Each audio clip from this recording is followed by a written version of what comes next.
Olá, caros alunos, tudo bem? Seguindo aqui nossa matéria de logística, né? Vou seguir aqui do material que o professor Felipe deixou sobre Supply Chain Management, né?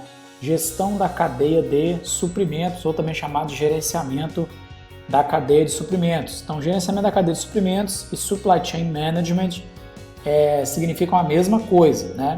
Para resumir, a gente chama isso de SCM, né? Então, vou deixar esse vídeo aqui explicando o que está lá no slide que ele deixou, tá? E eu vou deixar esse mapa mental disponível também aqui. E eu pretendo fazer 2 aulas explicando esse conteúdo, tá? Se esse conteúdo ficar muito grande, eu vou dividir ele talvez em mais vídeos, mas a princípio serão 2 vídeos. Sem mais delongas, vamos então para o conceito do que é o SCM, né? O que é isso, né? O SCM, na prática, o Supply Chain Management pode ser entendido como um processo voltado para o planejamento dos bens, né? Planejamento estratégico do fluxo de bens, serviços, finanças, informações e tudo aquilo que for relevante para a boa relação entre empresas, né? Então, eu vou mostrar um exemplo depois, vou pegar um exemplo da Dell, bem simples para vocês entenderem o que é uma cadeia de suprimento, né? Gerenciar uma cadeia de suprimento, basicamente, é você gerenciar várias empresas trabalhando em prol de uma empresa mãe, tá? Por exemplo, a Coca-Cola hoje em dia não produz nenhum refrigerante mais, né? Quem faz os refrigerantes para ela? São as empresas parceiras dela, né? A Nike não costura o tênis, ela tem uma equipe de pessoas que faz isso, né? Basicamente, a Coca-Cola se preocupa com a logística e ela se preocupa com a marca, né? O marketing em si. A Nike, por exemplo, e as grandes empresas de material esportivo, elas se preocupam basicamente com o marketing, certo? A parte dos fornecedores, a parte de como esses fornecedores vão ser integrados, né? Esse fluxo de produção, de aquisição de materiais, tudo isso vai ser gerenciado por uma cadeia de suprimentos. Então, cadeia de suprimentos nada mais é do que um grupo de empresas trabalhando em prol de uma empresa mãe. Por exemplo, várias empresas trabalhando em prol da Nike, várias empresas parceiras trabalhando em prol da Coca-Cola, tá? Se você não entendeu ainda sobre o que é o Supply Chain Management, não se preocupe que eu vou dar um exemplo da Dell na aula seguinte, tá? Bom, então vamos para o conceito de canal de distribuição, né? Porque se você tem um gerenciamento da sua cadeia, seus fornecedores, você precisa distribuir o seu produto, né? O que é isso, né? Por exemplo, vou dar um exemplo bem simples aqui. Você cria um aplicativo, né? Esse aplicativo ele precisa ser distribuído. Onde é que ele vai ser distribuído? Na loja do Google Play, por exemplo. Então, ou na loja da Apple, né? Na App Store. Então, se você, um exemplo, uma vez um aluno nosso que ele idealizou vender biscoito de polvilho. O biscoito de polvilho dele era muito bom, né? Muito gostoso. Mas ele se deparou com um problema. Onde distribuir esse produto, né?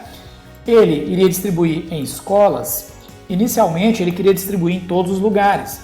Mas só que tem uma questão. Quanto mais canais, ou quanto mais pontos de distribuição você escolhe, maior é o custo, né? Então, imagine que você tem um produto, você está idealizando um produto, um serviço. Como que você vai entregar isso? Como que você vai distribuir isso, né? Ainda mais se tiver um intermediário. Por exemplo, ele vai colocar esse biscoito em escolas, ele vai colocar em vendedores de rua, ele vai sair porta a porta vendendo, né? Ele vai vender em supermercados, né? Aí tem supermercados pequenos de bairro ou grandes redes, né?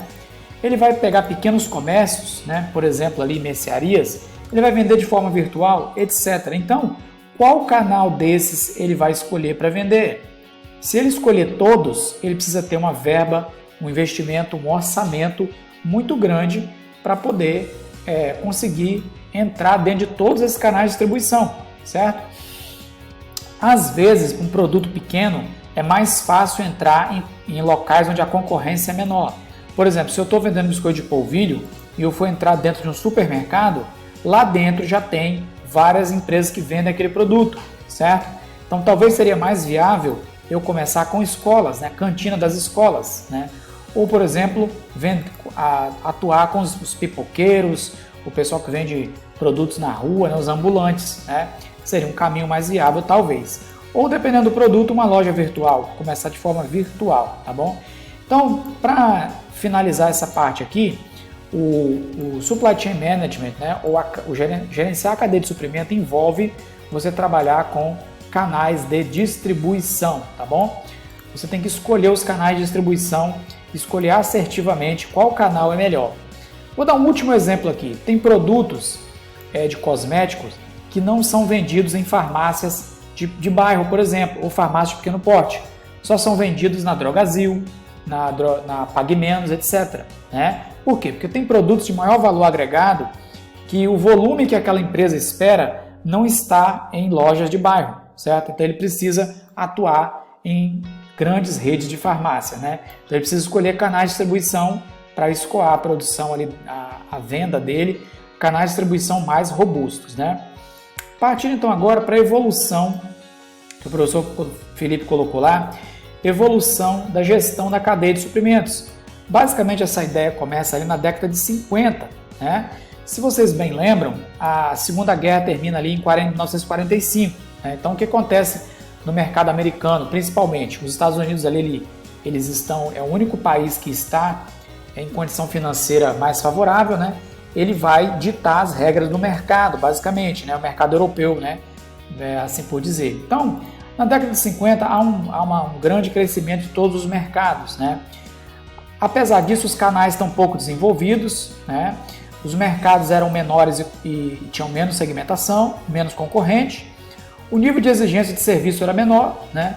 E o que justificou o interesse, então, nas empresas começarem a investir em ter uma gestão da sua cadeia de suprimento, ou seja, gerenciar todo o seu fluxo de fornecedores, etc. Bom, basicamente, isso começa lá com os japoneses, né?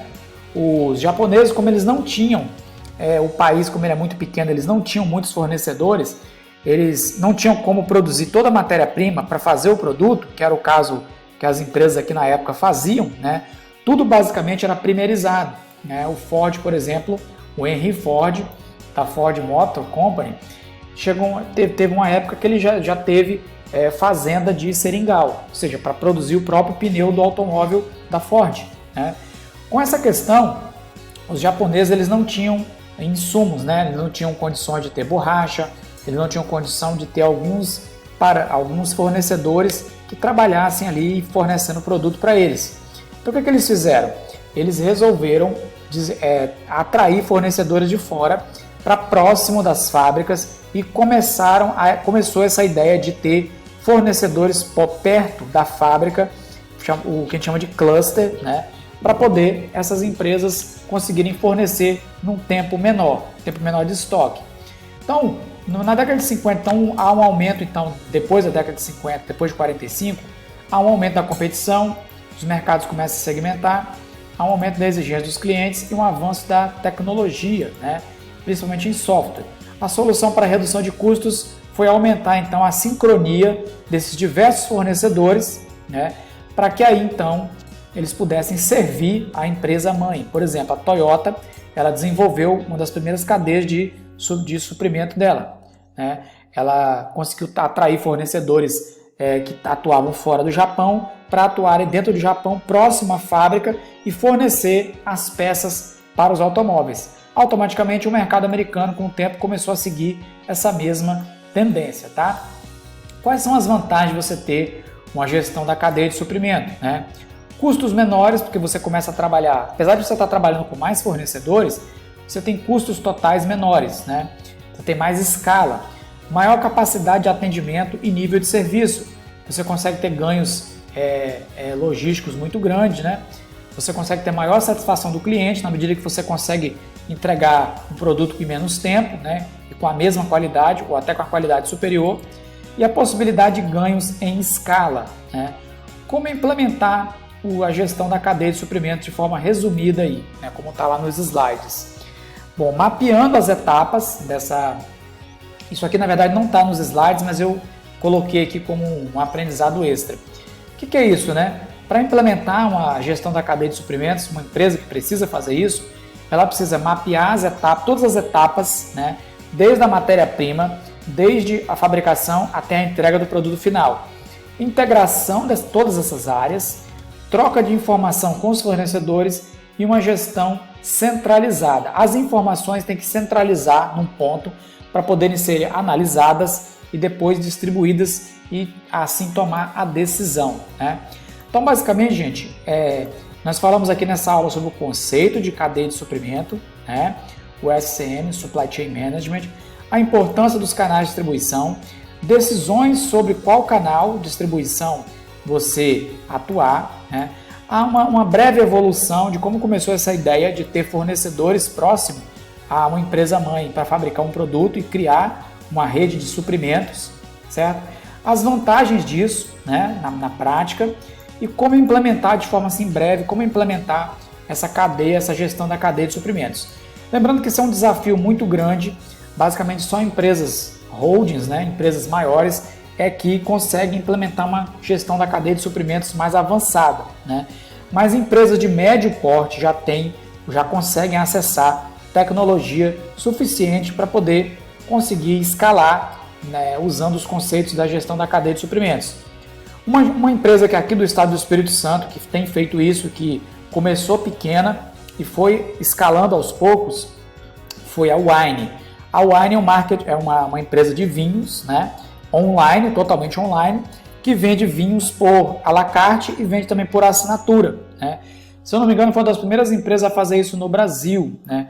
Você tem como comprar a garrafa de vinho avulsa ou tem como comprar o serviço de assinatura recorrente, onde eles mandam para você todo mês, cada bimestre, eu não sei como funciona assim exatamente, mas eles mandam para você uma carta de vinho selecionada por eles, baseada no seu perfil. Então foi uma empresa que eu já visitei na Serra, em Vitória, e eles eles atuam bem com a gestão da cadeia de suprimentos, né? Foi uma empresa de médio porte, que hoje eu não sei o tamanho dela, mas que começou e conseguiu implementar como uma empresa grande, conseguiu ganho de escala, usando os conceitos de gestão de cadeia de suprimentos. Na próxima lição, eu vou trazer um exemplo da Dell, que para aplicar na prática como a empresa faz o uso da gestão da cadeia de suprimentos. Até a próxima aula.